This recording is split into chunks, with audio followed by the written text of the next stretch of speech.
தம் கிருபை பெரிதல்லோ என் ஜீவனிலும் அதே இம்மட்டும் காத்ததுவே இன்னும் தேவை கிருபை தாருமே இன்னும் தேவை கிருபை தாருமே. தேவனுக்கே மகிமை உண்டாவதாக. சேனைகளின் கர்த்தர் ஊழியத்தின் மூலம் 5/5/2026 இன்று நாம் அறியவிருக்கும் கிருபையின் வார்த்தைகள் சங்கீதம் 137:5. எருசலேமே, நான் உன்னை மறந்தால் என் வலது கை தன் தொழிலை மறப்பதாக. கத்தோலிக்க வேதாகமம் இவ்வாறு கூறுகின்றது. எருசலேமே, நான் உன்னை மறந்தால் என் வழக்கை சூம்பி போவதாக என்கின்றது.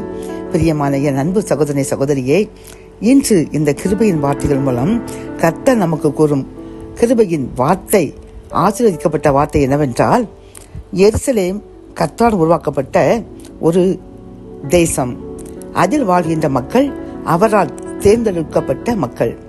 இப்பொழுது இதே போன்று கர்த்தர் தான் தெய்வம், இயேசுதான் உண்மையான தெய்வம் என்று ஏற்றுக்கொண்டது மட்டுமல்லாமல் அவருடைய கற்பனைகளையும் கட்டளைகளையும் கூடுமான மட்டும் நாம் அதை கடைபிடித்து பரிசுத்தமான வாழ்க்கை வாழும் பொழுதுதான் நாம் அவருடைய எருசலேமின் ஜனங்கள், எருசலேமை உருவாக்கிய நம் தேவனுடைய ஜனங்கள் என்று அழைக்கப்படுவோம். பிரியமானவர்களே, அன்று எருசலேம் தேவாலயம் ஒரு புகழ்பெற்ற ஆசீர்வதிக்கப்பட்ட கர்த்தரால் தேர்ந்தெடுக்கப்பட்ட ஒரு இடம் என்று வேதாகமம் கூறுகின்றது. அதை நாம் நம்புகின்றோம்.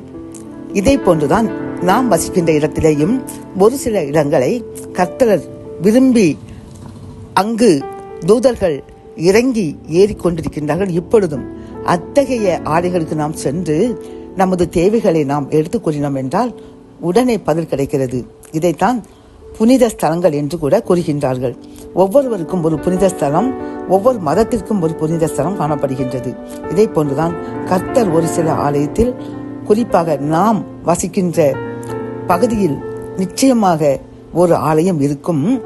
அந்த ஆலயத்தில் அவருடைய கிருபை இரக்கம் தங்கியிருக்கும்.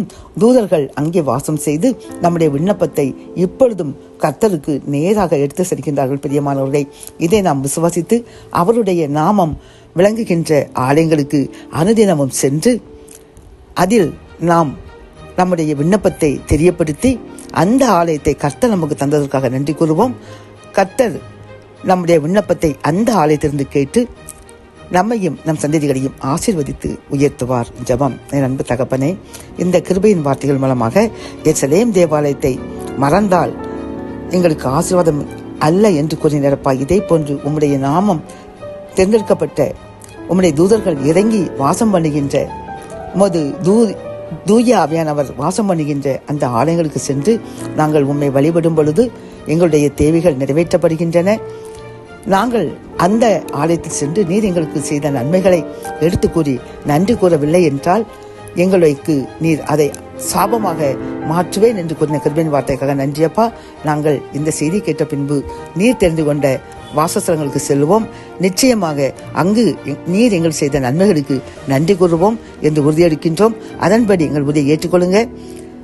நாங்கள் உமக்கு நன்றிகளாக வாழ உமது ஆலயத்தில் சென்று உமக்கு நன்றி கூற கிருபை தாங்க. மீட்பர் இயேசுவின் முன் ஜெபம் கேளும் நல்ல தகப்பனே. ஆமென்.